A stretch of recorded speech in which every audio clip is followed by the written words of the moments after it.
What do you expect of someone who can perfectly imitate the voice of a child? And it sounds so real, like she's a child. She's a fantastic actress. I had to come out. I had to do this one. I need to set a few records straight. Master Chinwo's ex-manager has come out on social media to tell his own side of the story once again, or to make things more clear.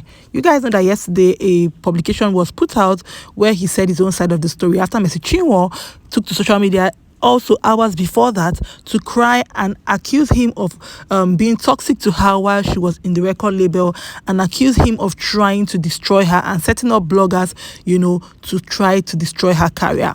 Anyways, he has come out on social media to tell his side of the story, and there has been a lot of accusations there too. In this video, he said that Ms. Chinwo should bring out her books, and he will bring out his books, and they will get a very good auditor, somebody who is not biased, somebody who is not on anybody's side, and the person will come and they will check their books and do check and balancing. If I'm owing you, I pay you up. If I'm not owing you, great, then they will check if you are the one owing me, and if you are owing me, you will pay up. So basically, he's talked about Mr. Chinwo and missing shows, and he's had to refund over $7,500. He's talked about her taking shows and not, attending, and or attending and taking the money and pocketing the money. So that is one of the reasons why he feels like they should check the books. If she wants his own book to be checked, her own books too, her own accounts need to be checked. You guys, he has actually said that she accused him of, pushing the narrative that her son was by Nathaniel Bassey, and that he hopes that she has evidence to prove that post she made in the video. According to him, why would he stop her from going on shows or going on events? Because if she makes money, money comes to the company. He claimed that he was not just her manager, that which manager buys a car for their talent, that it has to be a record label, that he bought a car, rented space for recording, paid her backup singers. That is that the job of a manager? You guys are going to have to listen to him, because what we do here, we hear from the horse's mouth. That's the only way I would also be vindicated. But we also need to check your own books. You can't go to equity when your hands are not clean. Check our books, and then we check your books, and whomever is, owing who would balance up themselves. Whether you like it or not, obligation is an obligation. You cannot claim amnesia of a document you benefited from. It makes no sense, absolutely no sense. All I want to do to ensure that there is no further harassment on me, that's what I went to do. Following the law, the place of the law. How do I stop or prevent this continuous, harassment? And that's the action I took. What happened to the cut she's talking about? This cut was sometime in the last quarter of last year, towards last year. Having explored all other means of a peaceful resolution, we decided to say, the audit process within the apostle who was handling it has collapsed. Why don't we go to the platform that the contract recommends, which is arbitration that was written. I mean, she has come out to say, going to court, it beats my imagination how one would deny a document, deny her signature on every page of the document, and also deny the living witnesses to the execution of that document. This person we're talking about is someone who is a fantastic actress. She has a lot of strength with, portraying a victim personality to the world. Talent is beautiful, but talent is not enough. How do you say I took you to court? When did the court come in? The dates are there. So look at the dates when the petition was written. I was kept in Ilorin, not in Lagos. Why Ilorin? That's a complete different state, out of the place of competent jurisdiction. And then I was detained for 9 days. Why did it stay that long? Because I needed to write on the statement what they wanted me to write. And I have to negotiate. The same catalog that they are saying is not the battle, it's not about catalog. The same thing was the reason I was detained for 9 days. When I came out of detention, I didn't go public. I didn't bother to talk about it. I didn't want to come outside to give an impression to say these ladies who sing about Jesus everywhere. I have never been opposed to a financial audit. Never ever. Investment from scratch. Which manager buys a car for the artist? Do you have a document where you hired me as a manager? When you meant to meet Hilda Dokubo, Momi Hilda, K.O. Baba to have me sign you up, was it to be your manager? Why are you going to them for the label to sign you up as a manager? The manager buys car for you, gets you an exclusive rehearsal space, gets you an exclusive office, sets up a band for you, pays for all of your production, whether audios or visual. Speaking about collaborations, we had a collaboration with JJ Houston. Fantastic collaboration. And it has benefited every one of us. Why will I not want you to have collaboration? But then, shouldn't you have collaboration following due process? I don't have any problem with collaborating with whomever you want to collaborate for. It's business. You keep to what is expected of you whilst your contract is ongoing. Regarding the allegation of bully and all of that, anyone who knows this person we're talking about will know that you cannot bully a bully. You can find out from her roots, you can find out who she's been, those who work with her closely. This is just an attempt to assassinate the character of someone. Let's not go away from the real thing. If you say you're a true child of God and I am the one that is the problem and I have financial fraud like you have called it, can you tell the public that you're willing to subject your account to an audit by an independent audit? Let's make these things easy. All we have been saying is, oh, it's not catalog, it's fraud. Should be the warrant of arrest was fraud of money. Bring out your books.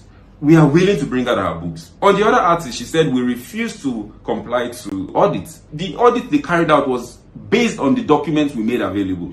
But it got to a point where they were saying, oh, bring this money in this country, you have this account in Dubai, you have the other one in India. I don't have any accounts anywhere. If you have, he who alleges will prove. If you have accounts anywhere that you know that belongs to me, you can go take the account and carry out your audit. But for all of the information and the details that we have, the documents, we have provided to you. And what we expect of you is to return. And if you have questions to ask anywhere, you ask the questions, we will give clarification. There's something in law called Lair or set-off. Set-off is when you are owing me and I am owing you. When we carry out a financial mutual reconciliation, we will know who is truly owing who what and balance the account. Don't you think there's much more to this than just financial audits? At least hear the undertone. A child of God will not go all the lengths to destroy another. It won't. There's nobody who says, I'm a child of God. You can't do ministry with bitterness. You can't do it with resentment. This is my truth, and I'll be consistent with it anytime. The allegation of, oh, I didn't know about this, they forged it, they forged that. Social media is not the platform to determine the validity of a document. Processes required. You have lawyers who should go through that process. There are certain information that I would not be triggered to put out here because it's unnecessary. There's plan for dispute resolution. It happens in every business, whether a family business or extreme professional business. It happens in any kind of business. What is the due process if there was anything that was done by the label that you didn't like? The court, not the law enforcement agent. You go to court, the court will order us to come. We will bring our books. There's no court that will order us to bring our books that we will not bring. We'll bring our books. And whoever is owing who would pay. I hope I've been able to bring clarity to the allegations that have been put out about me. I don't have to cry. I don't have to try to whip sentiment. All I need to do is put out my truth in the best way that I can. I understand that there are a few sponsors of yours. You've talked about bloggers. The video that just went out now, it went out on different blogs, spending money on blogs here and there because you have promised me that both me and the organization will go down. Said was withheld from you, which is what is considered as diversion. I'd said this in my previous video and I would say it again. You cannot divert and communicate. You can't communicate what you have diverted. An official email was sent to you stating that there was a need for us to have mutual financial reconciliation. Let us know what you owe the label and let the label also know what she owes you, and then we can counterbalance. But till date, you have still not made your account available. And what you decided to do was to run straight to the police. And that's not where to be resolved because we want your account. It's not because of we're talking about transparency and equity, so we would open our accounts. But we want you to also open your account. There were events you went for that you didn't want people to know about. But unfortunately, it's a small ecosystem. Everybody talks to somebody.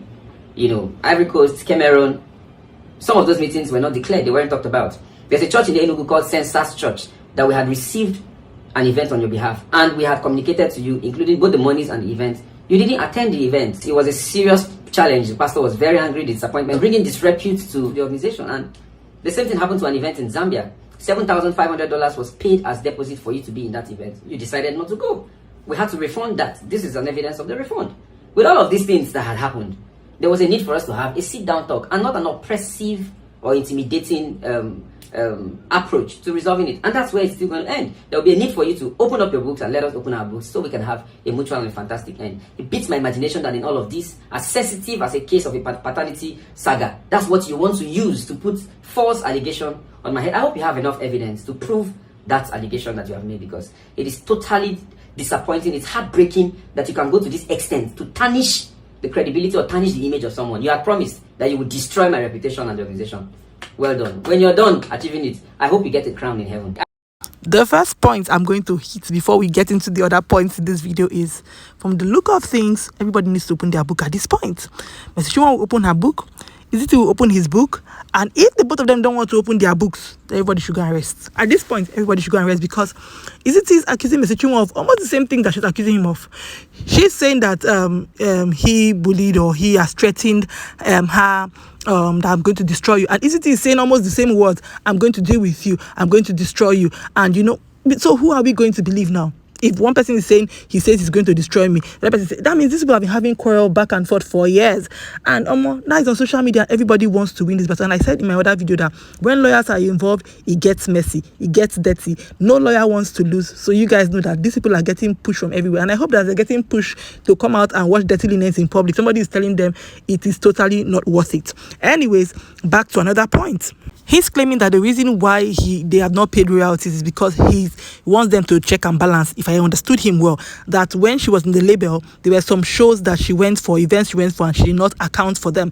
And if that happened when Mr. Chinwo was still signed to the label, then that's wrong. Mr. Chinwo actually needs to show her books, and if she took money from any organization when she was still in the label that she did not account for, then that's not great. She needs to account for it. Then when he talked about the collaboration they did with JJ Heston, and they made money from it and they benefited from it, and that he needs her to also collaborate, the way he sounded, and he's like, the collaborations need to be done according to the terms of our contract. Then I think, and maybe when it comes to that collaboration, there might have been a money issue. Maybe Mr. Chinwo wanted to do these collaborations without charging. She wanted to just go, oh, I like this minister, I want to sing with him, I don't want to charge, it's God thing.